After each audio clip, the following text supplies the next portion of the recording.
마태복음 1장 1절에서 17절 한 절씩 들어보겠습니다. 아브라함과 다윗의 자손 예수 그리스도의 세계라. 아브라함이 이삭을 낳고 이삭은 야곱을 낳고 야곱은 유다와 그의 형제를 낳고 유다는 다말에게서 베레스와 세라를 낳고 베레스는 헤스론을 낳고 헤스론은 람을 낳고 람은 아미나답을 낳고 아미나답은 나손을 낳고 나손은 살몬을 낳고 살몬은 라합에게서 보아스를 낳고 보아스는 루sek에서 오벳을 낳고 오벳은 이새를 낳고 이새는 다윗을 낳으니라.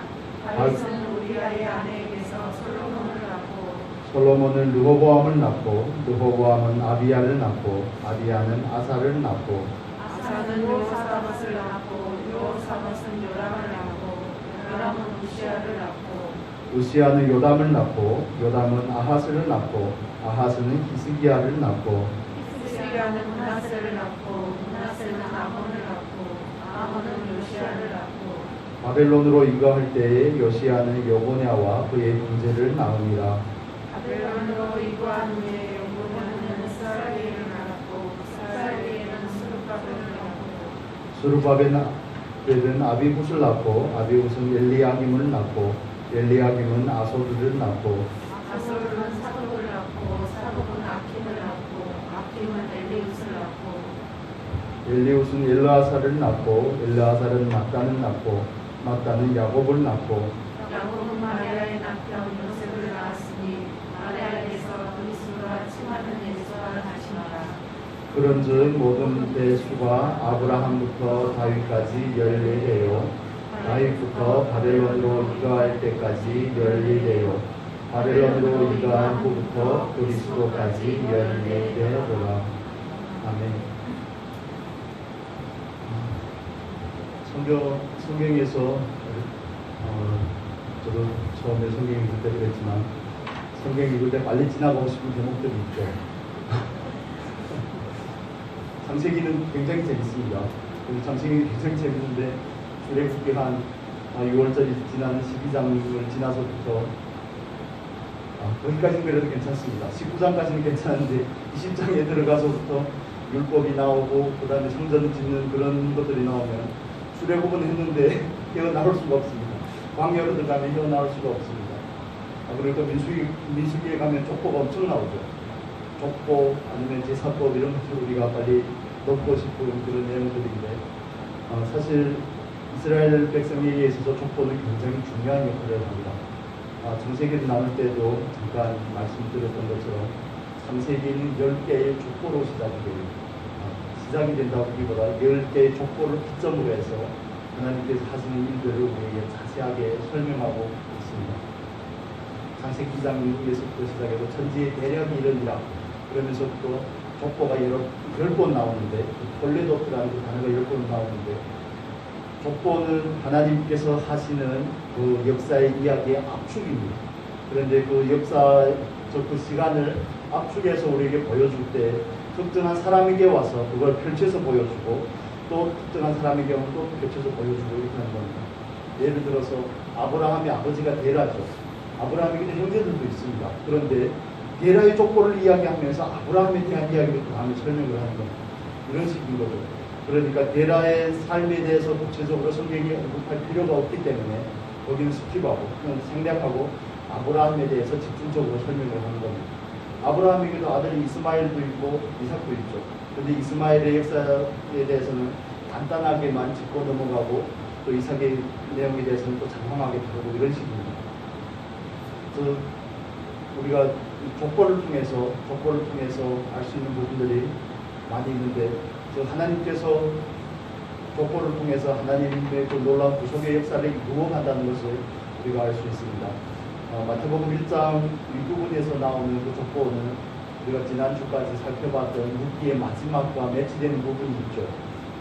우리 3절 볼까요? 3절 여기 보면 유다는 다말에게서 베레스와 세라를 낳고 베레스는 헤스론을 낳고 헤스론은 람을 낳고 그러면서 보아스를 통하여서 또 라합에게서 보아스, 루sek에서 오벳에게서 이새, 그 다음에 6절 처음 볼까요? 6절 처음에는 이새는 누구로 나왔습니까? 다윗 왕을 낳고 이렇게 나오죠. 다윗 왕을 낳으리라. 조건이 굉장히 중요한 의미가 있다고 방금 말씀드렸습니다. 하나님께서 하시는 그 역사를 우리에게 보여주는 겁니다. 압축해서 보여주는 건데 하나님께서는 그 족보를 통해서 하나님의 그 구속의 역사를 이루어 가시는 겁니다. 여러분 역사라는 말을 영어로 히스토리라고 합니다. 히스토리라는 건 두 단어가 합친 거죠. 그의 이야기라는 말입니다. 그의 이야기, 하나님의 이야기를 역사라고 이렇게 표현을 하는 겁니다. 역사의 전면에는 하나님께서 나타나시지 않으시지만 사람들을 통해서, 사건들을 통해서 하나님께서 그 역사를 주관하고 있고 그 역사를 이루어 가시는 것을 우리에게 족보를 통해서 압축적으로 보여주는 겁니다. 성경은 모두 구약이 39권, 신약 27권 있죠. 그런데 구약의 성경과 신약 성경을 비교할 때 가운데 400년이라는 텀이 있습니다. 그런데 구약 성경의 마지막 책이 말라기이고 신약 성경의 책이 마태복음인 것은 마태복음이 구약과 신약을 연결하는 가교 역할을 하기 때문에 그렇습니다. 구약의 족보를 마태복음 1장에서 쭉 이어서 연결을 하는 데는 이유가 있습니다. 1절에서 여기 말씀에서 내용처럼 아브라함과 다윗의 자손 예수 그리스도의 세계라 이렇게 나오죠. 그런데 그리스도 헬라어로 된 원래 성경은 다윗의 자손, 아브라함의 자손 이렇게 나옵니다. 다윗의 자손을 다윗은 먼저 씁니다. 연배로 봐도 족보로 봐도 아브라함이 먼저인데 우리 성경은 이렇게 번역이 되지만 원래 성경에서는 다윗의 자손, 아브라함의 자손 이렇게 나옵니다. 그건 뭘 의미하냐면 그건 마태복음이라는 이 복음서가 우리가 4개의 복음서가 있는데 4개의 복음서를 통해서 예수님을 전 방위에서 살피는 겁니다. 예수님에 대해서 앞에서 뒤에서 좌우에서 4권이 복음서를 통해서 예수님에 대해서 온전하게 우리에게 소개하는 역할을 하는데 마태복음의 주제는 마태복음은 예수를 어떤 분으로 묘사하냐면 예수를 다윗과 연관을 시키는 겁니다. 다윗이 누구죠? 6절, 우리 6절 방금 읽었죠. 이새는 누구로 나왔습니까? 다윗 왕을 낳았죠. 다윗만 왕입니까? 솔로몬도 왕이죠. 르호보암도 왕이죠. 히스기야도 왕이죠. 밑에 쭉 다 왕이거든요. 그런데 그 족보에는 다윗에 대해서만 다윗 왕이라고 표현을 합니다. 그래서 이 족보를 통해서 마태가 강조하고자 하는 것은 다윗이 후손으로 오시는 그 왕이 예수님이라는 겁니다. 이해가 되십니까?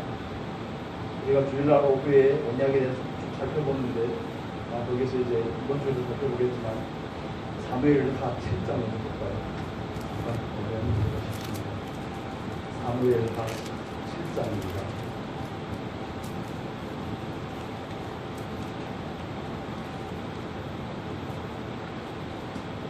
사무엘하 7장 12절 말씀드리겠습니다.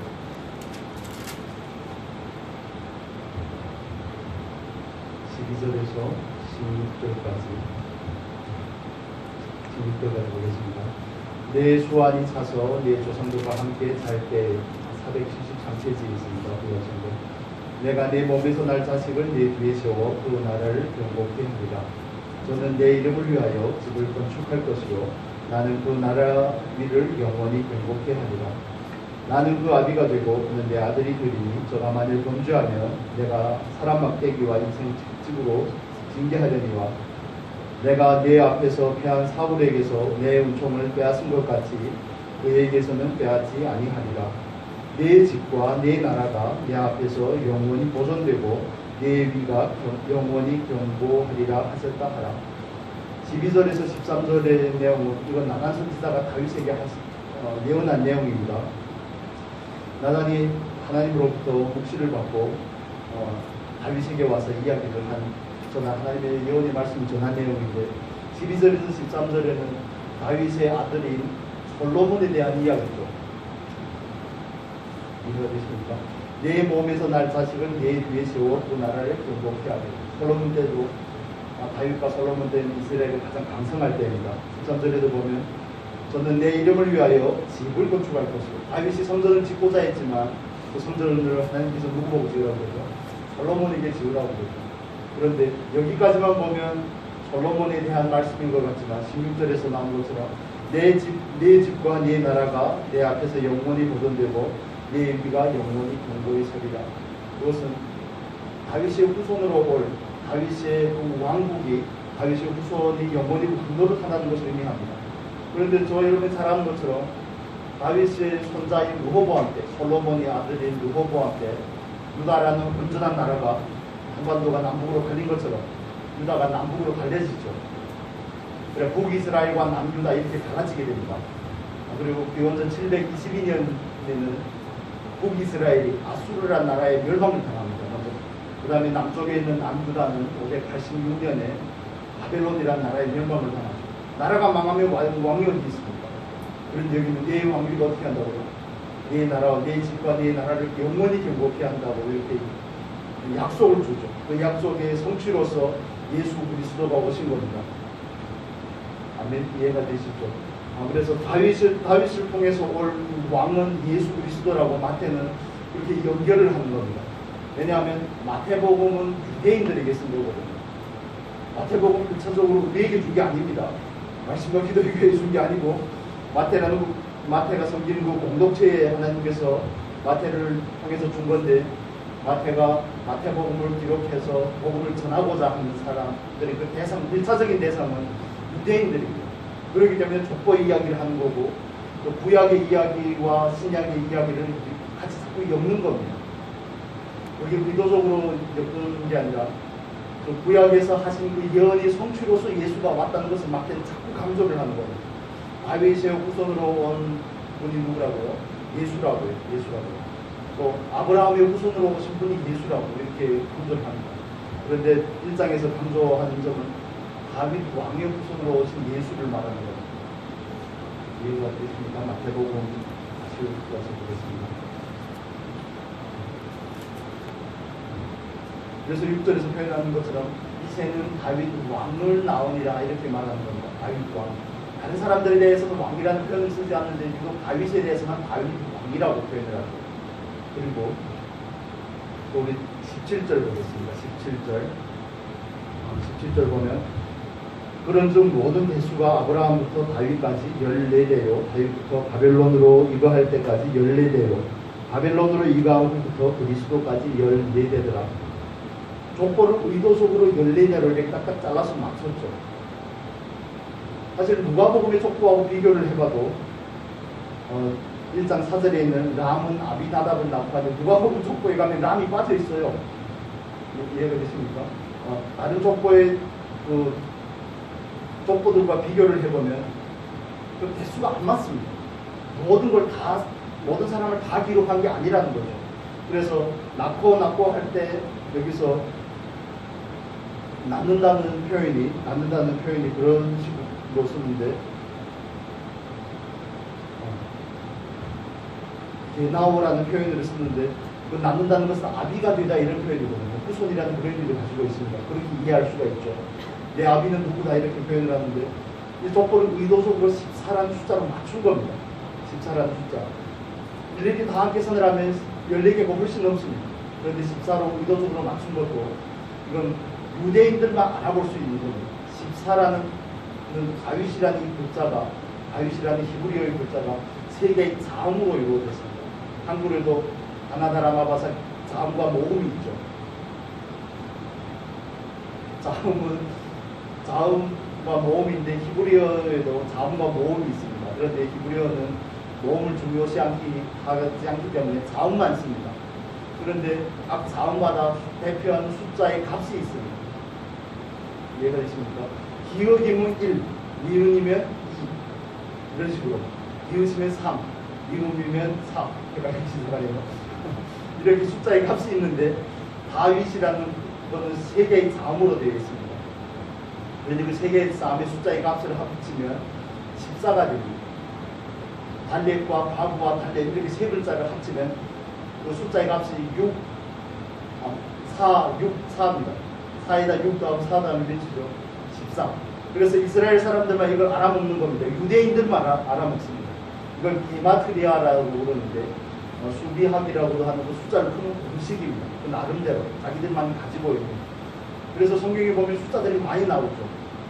3이라든지 7이라든지 10이라든지 이런 건 다 완전수죠. 그래서 창세기에도 많은 내용들이 우리가 이렇게 살펴보겠지만 나이라든지 그런 조합들이 묘합니다. 묘하게 되어 있는데 이걸 숫자 값으로 분해를 하면 7과 10으로 딱딱 떨어지게 되어 있습니다.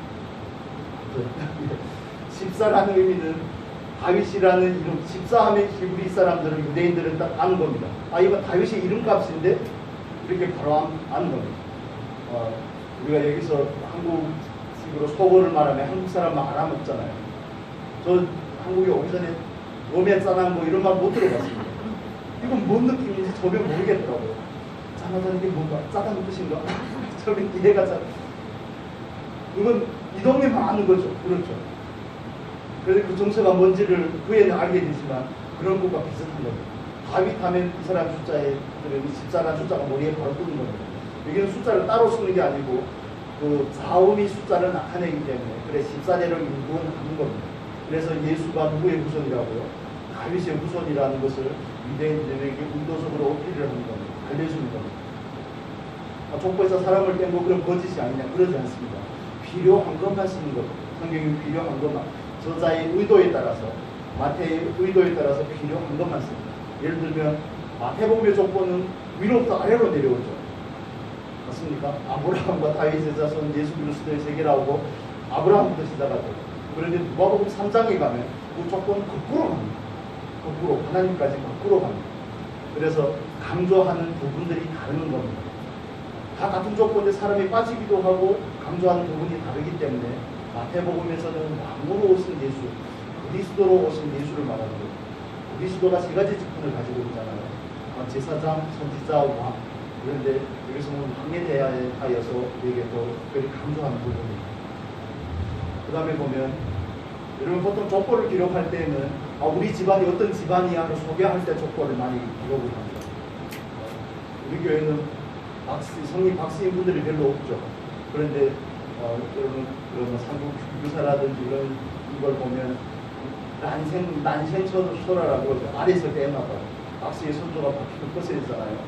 아래서 깨어났다. 이런 족보를 강조한 것은 우리 집안이 엄청 대단한 집안이야. 이해가 됐습니까? 금오도에 가서 윤씨 집안을 말해 모르는 사람이 없어. 이런 것과 느낌이 같은 겁니다. 그래 강조하기 위해서, 자랑하기 위해서 족보를 쓰는데 여기에 따라서 예수님의 족보는 결코 자랑할 게 하나도 없죠. 왜냐하면 이스라엘 사람들은 이방교인들을 엄청 무시를 합니다. 이방교인들 무시를 하는 게 아니라 사람을 셀 때도 유대인들은 숫자에서 배제하죠. 민주주의의 족보를 봐도 그렇고 사람 숫자를 봐도 그렇고 남자들만 예수합니다. 그때 그 사회 문화적으로 볼 때 여자는 사람을 셀 때 그 단위에 들어가지 않습니다. 그 남자에게 속한 정도로 나옵니다. 이해가 되십니까? 그런데 이 족보에다가 유대인들의 개념에서 족보에다 여자의 이름을 썼다는 건 이건 상상을 초월하는 일이죠. 한국에서도 족보에 여자 이름은 잘 안 들어가요. 그러지 않습니까? 뭐 돌림자를 쓸 때 돌림자를 받아 쓰기는 하는데 그것과 비슷한 겁니다. 그런데 이 족보에는 4명의 여자가 들어가고 마리아까지 하면 5명의 여자가 들어갔는데 4명이 이방여인입니다. 이거는 복이 있을 수 없는 일이거든요. 왜냐하면 이스라엘 사람들은 이방인들을 거의 뭐 짐승 취급하기 때문에 그런 부분이 있습니다. 4명의 여자가 누구죠? 유다의 며느리 다말이죠. 다말은 가나안 여인입니다. 유대인도 아닙니다. 3절에 나오는 다말은 창세기 38장에 보면 다말은 가나안 여인이죠. 유다가 자기 며느리 다말과 동침해서 낳은 자네가 베레스와 세라죠. 그 다음에 5절에 나오는 살몬은 라합을 통해서 보아스를 낳고 할 때 라합은 누굽니까? 잘 아시는 것처럼 여리고성을 점령할 때 희생입니다. 성전 상기입니다. 그리고 우룻은 우리가 루키에서 살펴봤던 것처럼 모압여인이고요. 그 다음에 6절에 나오는 다윗은 우리아의 아내에게서 솔로몬을 낳고 왜 바세바라는 이름을 쓰지 않았을까요? 바세바도 이름이 있잖아요. 솔로몬 영어도 이름이 있는데 여기는 우리아의 아내라고 표현을 합니다. 그래서 족보에서는 자랑하려고 족보를 기록하는 경우가 있는데 이렇게 수치스러운 역사를 기록하는 것은 정상적인 범주를 넘어서는 겁니다. 그런데 왜 예수님의 족보에 이렇게 이방 여인들이 들어가 있고 이걸 일부러 이렇게 마태가 적었냐 하면 그 제일 마지막에 말씀과 관계가 있습니다. 18장부터 마태복음 18장에 있습니다.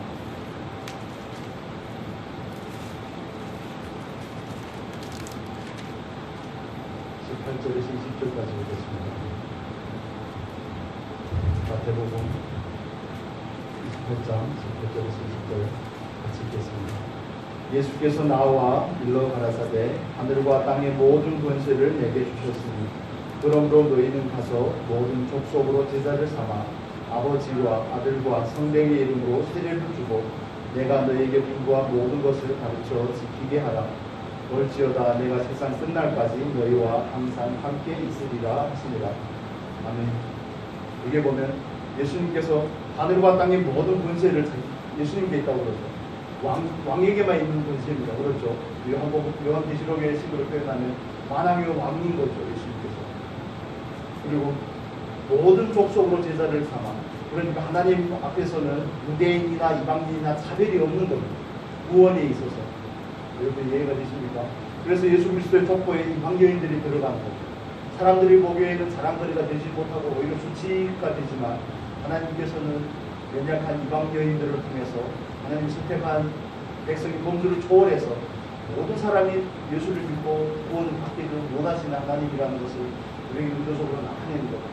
그래서 마태가 유대인들을 향해서 마태복음을 기록했지만 그 기록한 의도는 하나님께서는 유대인에게만 관심이 있는 게 아니라 누구에게 관심이 있다고 마지막에 마무리를 한 것처럼 모든 족속에게 관심이 있다고 말하는 겁니다. 볼까요?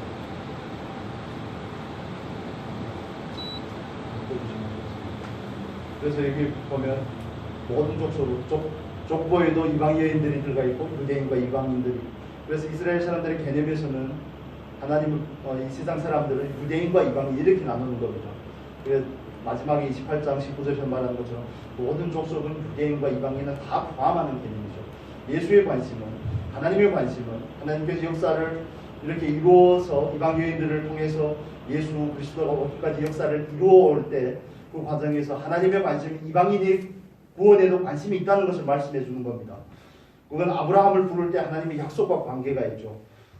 너를 뭐가 되게 한다고요? 복의 근원이 되게 한다고 그러셨잖아요. 세상 모든 사람이 너로 말미암아 복을 받게 하겠다는 것이 하나님의 목적이었기 때문에. 그런데 유대인들이 그 말씀을 너무 지엽적이고 편협적이게 하나님께서는 자기들만 선택하고 구원하시는 걸로 착각을 한 겁니다. 그래서 마태가 예수님께서 왕으로 오신 분이고 그리스도로 오신 분이고 다윗의 후손으로 오신 분인데 그분은 유대인에게만 관심이 있는 게 아니라 어디에 관심이 있다고요? 모든 족속에게 관심이 있다는 겁니다. 하나님이 열방을 구원하기 위해서 예수를 보냈다는 것을 설명을 하는 겁니다. 그리고 그 예수가 마태복음에서 강조하는 그 예수는 구약에서 예언했던 그 예언의 성취라는 겁니다. 우리가 주일날 오래 살펴봤던 것처럼 성경은 약속과 성취의 반복적인 구도 가운데 있습니다. 그래서 성경을 약속과 성취라는 이 개념을 성경 안에서 찾아내지 못하면 성경에서 좀 헤맬 수가 있습니다. 하나님은 말씀하시면 반드시 이루시는 분이죠. 우리 창세기 잠깐 볼까요? 13장 보겠습니다. 창세기 13장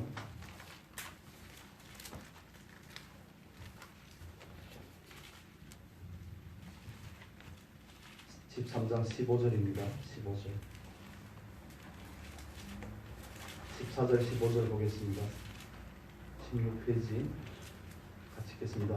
롯이 아브라함을 떠난 후에 여호와께서 아브라함에게 이르시되 너는 눈을 들어 너 있는 곳에서 동서남북을 바라보라. 보이는 땅을 내가 너와 네 자손에게 주리니 영원히 이르리라. 그냥 자손에게 주면 영원히 이룰 수 없죠. 이스라엘 백성들이 기원 후 70년에 예루살렘이 완전히 멸망을 당하고 나서 그 땅에서 모두 다 쫓겨났습니다. 그렇죠. 여러분 잘 아시는 것처럼. 그러다가 20세기 중반에 거의 중반에 와서야 하나님의 은혜로 2000년 동안 나와 떠돌아다니다가 하나님의 은혜로 이스라엘이라는 나라가 비로소 만들어지게 된 겁니다. 그런데 이 약속이 말하는 것은 가나안 땅을 이스라엘 백성에게 주겠다는 1차적인 그 목적도 있지만 그것보다는 여기서 나오는 네 자손이라는 것, 자손이 단수로 표현이 됩니다. 단수라는 것은 한 명이라는 뜻이잖아요. 그래 아브라함의 자손이라고 할 때 그 자손이 예수 그리스도를 가리키는 겁니다. 아멘. 이해가 됩니까? 갈라디아서 3장 16절 보겠습니다. 그럼 이해가 좀 더 잘 되실 겁니다. 갈라디아서 3장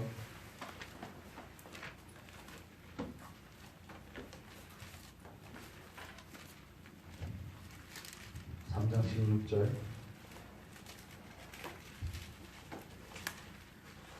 찾으셨습니다. 305페이지에 있습니다. 신약성경 305페이지.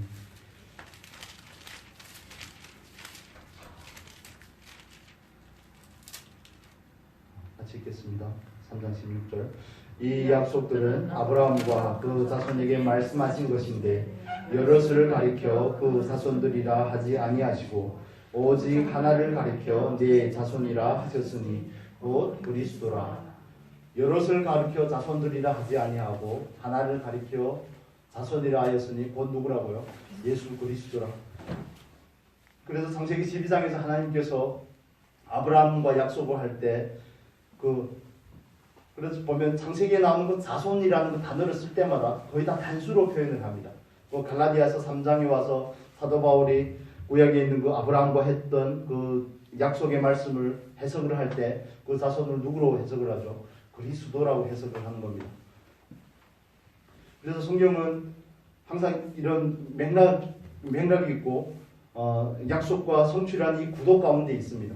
예수님께서 어느 날 갑자기 온 게 아니고 하나님께서 어느 날 갑자기 예수 그리스도를 이 땅에 보낸 게 아니고 아담과 하와가 죄를 지을 때부터 죄를 짓기 전부터 그걸 우리가 구속 언약이라고 그러는데 에덴 동산에서 죄를 범하기 전부터 삼위의 하나님 안에서는 이미 구속에 대한 계획을 가지고 있었다고 이렇게 이해를 합니다. 그래서 예수가 온 것은 마태가 강조하는 부분들이 그런 부분들입니다. 예수가 온 것은 우연히 온 게 아니고 누구를 통해서 왔다고요? 구약의 선지자들을 통하여서 다윗에게 약속하신 그 확실한 은혜의 성취라는 겁니다. 우리 이사야서 볼까요? 이사야서 11장 1절 보겠습니다.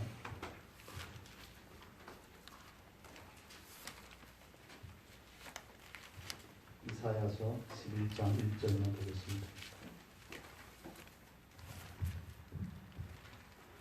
980페이지입니다. 980페이지 같이 읽겠습니다. 이새의 줄기에서 한 싹이 나며 그 뿌리에서 한 가지가 나서 결실할 것이요. 10절 보겠습니다. 그 날에 이새의 뿌리에서 한 싹이 나서 만민의 기고로 설 것이요 열방이 그에게로 돌아오리니 그 거한 곳이 영화로우리라. 그로 인해서 뭐가 돌아온다고요? 열방이 그에게로 돌아오리니. 그런데 구약에서 나단 선지자를 통해서 다윗의 후손이 나라가 집과 그 부분이 견고하게 선다고 영령이 견고하게 선다는 그 말씀도 있지만 나단 선지자뿐만 아니라 이사야 선지자를 통해서 예레미야를 통해서 에스겔을 통해서 말라기를 통해서 반복적으로 그 예언을 하는 거죠. 그래서 그 예언이 성취로 예수가 온 겁니다. 이 말씀을 우리가 그냥 성경을 공부하는 식으로 이 말씀이 이렇게 성취되었습니다. 그 짝을 찾으려고 하는데 목적이 있는 게 아니라 하나님께서는 말씀하시면 분명히 이루시는 분임을 우리가 믿는 데 의도가 있습니다. 하나님은 그만큼 어떤 분이시라는 겁니까? 신실하신 분이라는 겁니다. 하나님께서 하나님의 그 신실함이 우리들이 믿을 수 있는 믿음의 근거와 토대가 됩니다. 하나님께서 손바닥 뒤집듯이 성품이 항상 바뀌고 그러면 믿을 수 있겠습니까? 절대 믿을 수가 없거든요. 그런 사람은 절대 신뢰할 수가 없습니다. 하나님도 마찬가지인 거죠. 하나님은 한번 말을 뱉으면 그걸 결코 이룰 수밖에 없는 분임을 우리가 성경을 통해서 확인을 하는 거죠. 그걸 확인하는 구도가 예언과 성취라는 이 구도로 확인을 하는 겁니다. 창세기에서 한 예언의 말씀들이 구약 안에서도 그 성취가 되는 부분들이 있고요. 또 신약 시대에 와서 그것이 온전히 이루어지는 부분이 있습니다. 그래서 마태복음을 우리가 이제 쭉 수요일 날에 살펴볼 때 보시겠지만 마태복음에는 구약을 인용한 내용이 제일 많이 나옵니다. 그래서 마태복음에서 강조하고자 하는 것은 다시 말씀드리지만 예수님께서는 구약에서 약속하셨던 그분이라는 겁니다. 그분이라는 겁니다. 하나님의 아들이고 그리스도로 오신 그분은 어느 날 갑자기 오신 분이 아니라 다윗의 후손으로 온 분이고 구약에 약속했던 그분이 오셔서 결국 그분의 궁극적인 목적은 어디에 있다고요? 열방을 주께로 돌아오게 하는데 예수 그리스도의 목적이 있음을 알려줍니다. 마태복음에서 처음에는 이방인에게는 가지 말고 이스라엘의 양에게로만 가라 이런 표현들이 있는데 그러나 마태복음의 결론에 가면 궁극적으로는 예수 그리스도의 복음이 이방인까지 전파되어야 되면 우리에게 말하고 있습니다. 그래서 그 확장이 되는 그런 부분을 우리가 볼 수 있습니다. 우리 마태복음으로 다시 돌아와서 보면 여기 표현들이 좀 유의해 볼 게 있습니다.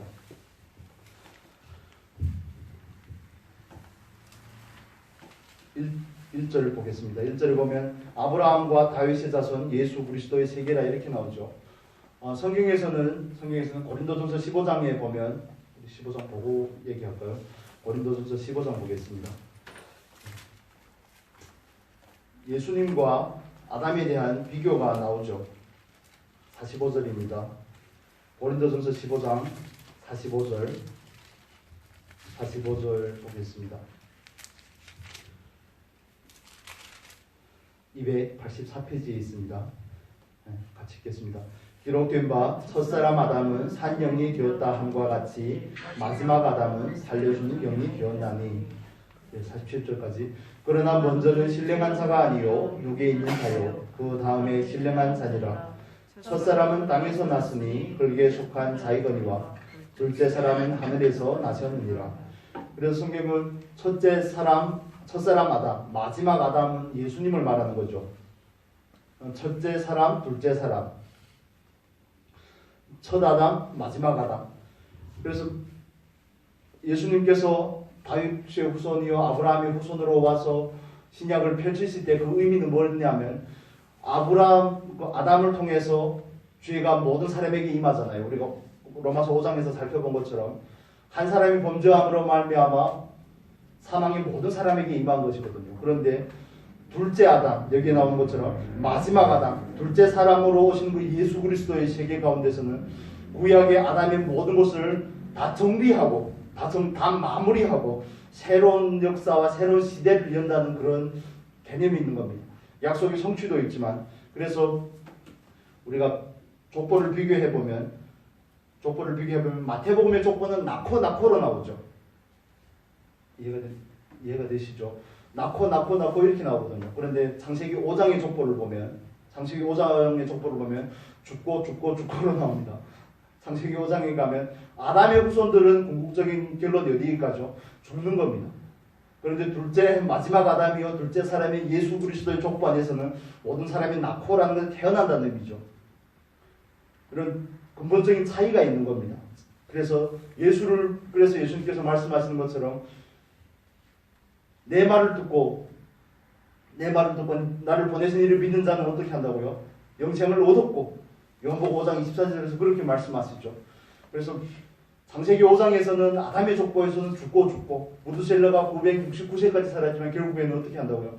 결국엔 죽고, 그러나 예수 그리스도의 족보 안에서는 모든 사람이 살고로 나오는 겁니다. 그래서 예수를 믿어야 우리도 사는 줄로 믿습니다.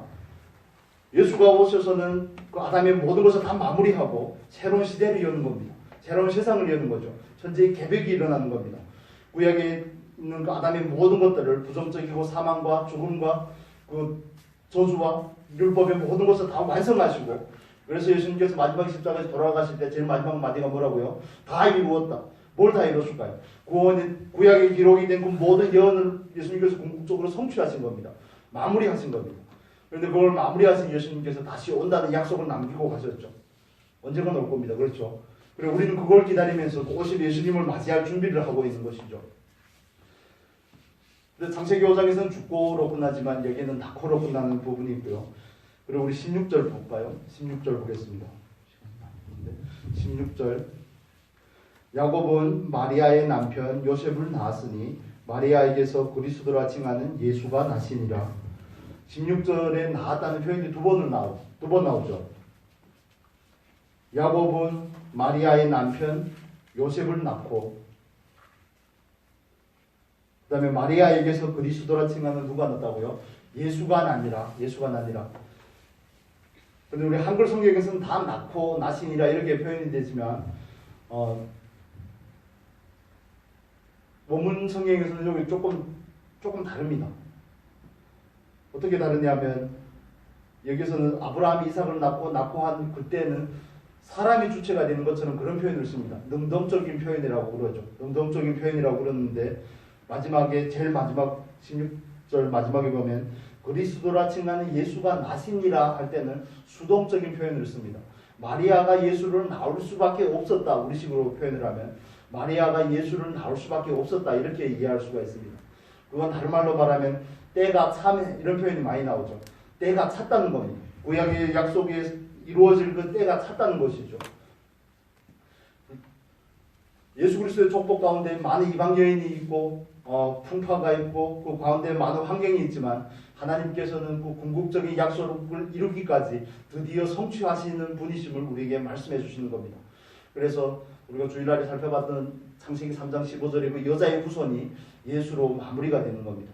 예수가 와서 마귀의 일을 멸하고 저와 여러분을 죄와 사망에서 건지신 줄로 믿습니다. 그래서 우리가 예수를 믿으면 예수의 의가 우리의 의가 되기 때문에 고린도후서 5장 21절 볼까요? 고린도후서 5장 21절.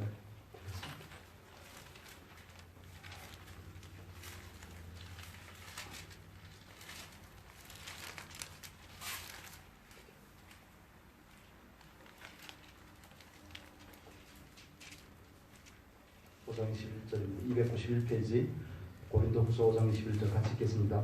하나님이 죄를 알지도 못하신 자로 우리를 대신하여 죄를 삼으신 것은 우리로 하여금 저희 안에서 하나님의 의가 되게 하려 하심이니라. 죄를 알지도 못하는 예수를 십자가에 못 박은 것은 우리로 하나님 안에서 뭐가 된다고요? 하나님의 의가 된다고 그러죠. 로마서 3장에서는 의롭다 칭함을 얻게 하려고 그렇게 표현을 하죠.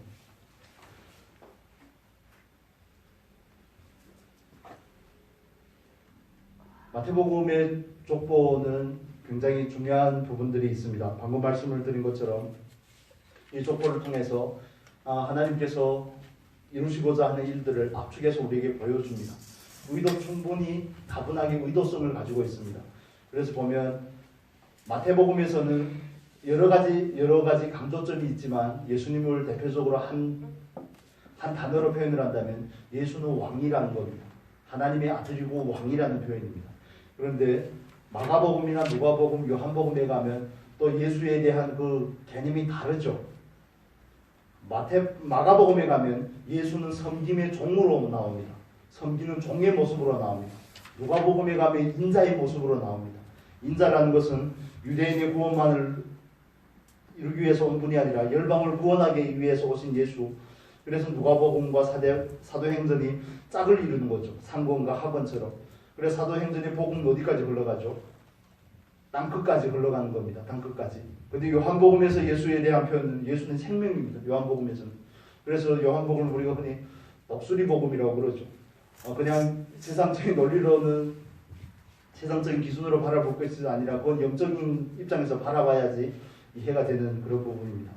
그래서 하나님께서 마태라는 세리였던 그 마태를 통해서 마태복음을 기록할 때에는 그 사람이 가지고 있는 그 습성과 그 사람이 가지고 있는 재능을 사용을 해서 이 말씀을 기록하는 겁니다. 회개를 한 사람은 정확해야 되겠잖아요. 그렇죠. 그래서 마태복음에는 그런 짜임새가 엄청 좋습니다. 방금 찾아본 것처럼 14 이런 식으로 짜임새도 되어 있고 전체적인 앞뒤 마태복음 1장과 28장 마지막 부분이 서로 상응하는 그런 부분도 있고 이건 우리가 쭉 후에 살펴보면서 나누겠지만 오늘 나눌 말씀을 정리하면 그렇습니다. 마태는 예수가 다윗의 후손으로 왔다는 것을 강조하는 겁니다. 즉 구약의 약속의 성취로서 예수가 온 것입니다.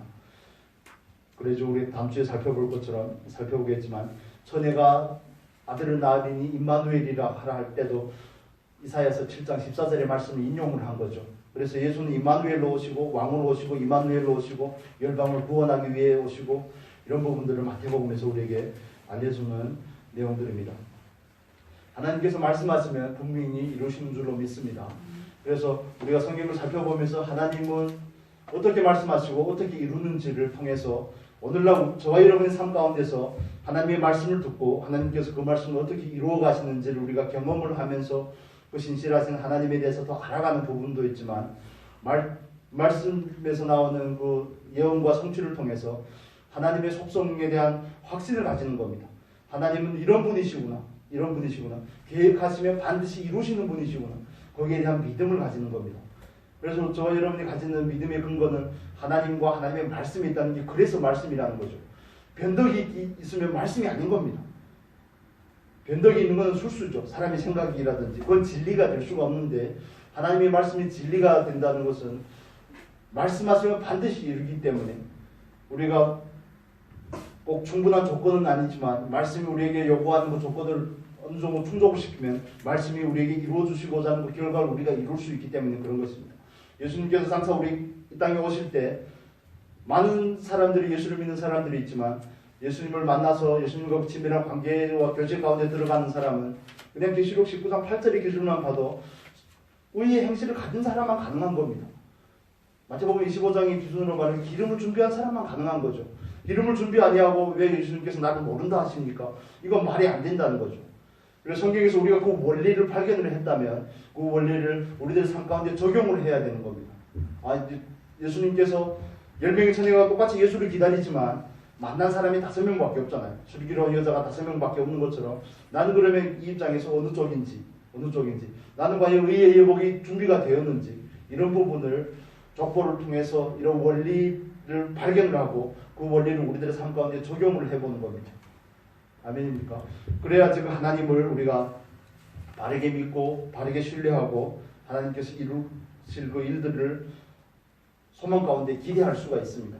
오신다고 하신 그분께서 반드시 오셔서 이를 이루실 줄로 믿습니다. 그리고 하나님께서는 역사의 주인이 되십니다. 그것도 위기 가운데서도 하나님께서 하시고자 하는 그 일을 꿋꿋이 이루어 가십니다. 그런데 그 가운데서 룻기를 나눌 때도 말씀드렸던 것처럼 우리가 어떻게 참여하는가 하는 것은 저와 여러분의 몫입니다. 하나님 의도는 분명하지만 우리가 하나님의 그 뜻과 구원의 사역이 이루어지는데 어떻게 참여하는가는 하나님께서 각자에게 주신 사명과 소명과 달란트를 가지고 참여하는 겁니다. 그래서 그런 부분들에 대해서 우리가 바르게 인식을 가지고 열방을 하나님께로 돌아오게 하고자 하는 그 하나님의 놀라운 구원의 사역에 귀하게 쓰임받을 수 있는 저와 여러분 될 수 있기를 예수님의 이름으로 축복합니다. 기도하겠습니다. 거룩하신 아버지 감사합니다. 약속의 성취로서 오신 예수님에 대해서 우리가 함께 나누었습니다. 하나님은 인생이 아니시기에 시간치 않으시는 분임을 우리가 믿습니다. 하나님이 얼마나 신실하신 분이신지요. 어제나 오늘이나 영원토록 동일하신 하나님이심을 우리가 또한 믿습니다. 장차 우리에게 약속하신 그 영원한 약속도 하나님의 그 신실하심을 근거로 진리의 말씀을 근거로 이루어질 줄로 믿습니다. 우리가 과연 그 말씀을 믿는다면 그 말씀 안에서 우리를 바르게 준비해 갈 수 있도록 은혜를 다하여 주시옵소서. 아버지 또 역사의 주인 되신 하나님 그 놀라운 사역이 또 우리들의 삶을 통하여서 또 펼쳐질 수 있는 은혜를 또한 허락하여 주시옵소서.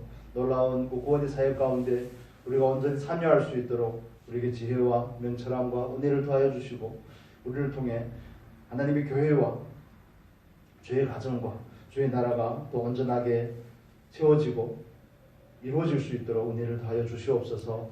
감사합니다. 부족하고 연약한 저희들을 사용하시고 우리에게 말씀하신 그 말씀을 따라 하나님을 향한 우리들의 신뢰가 더 깊어지게 하시고 더 견고해져서 하나님 뜻 가운데 온전히 참여할 수 있도록 은혜를 더하여 주옵소서.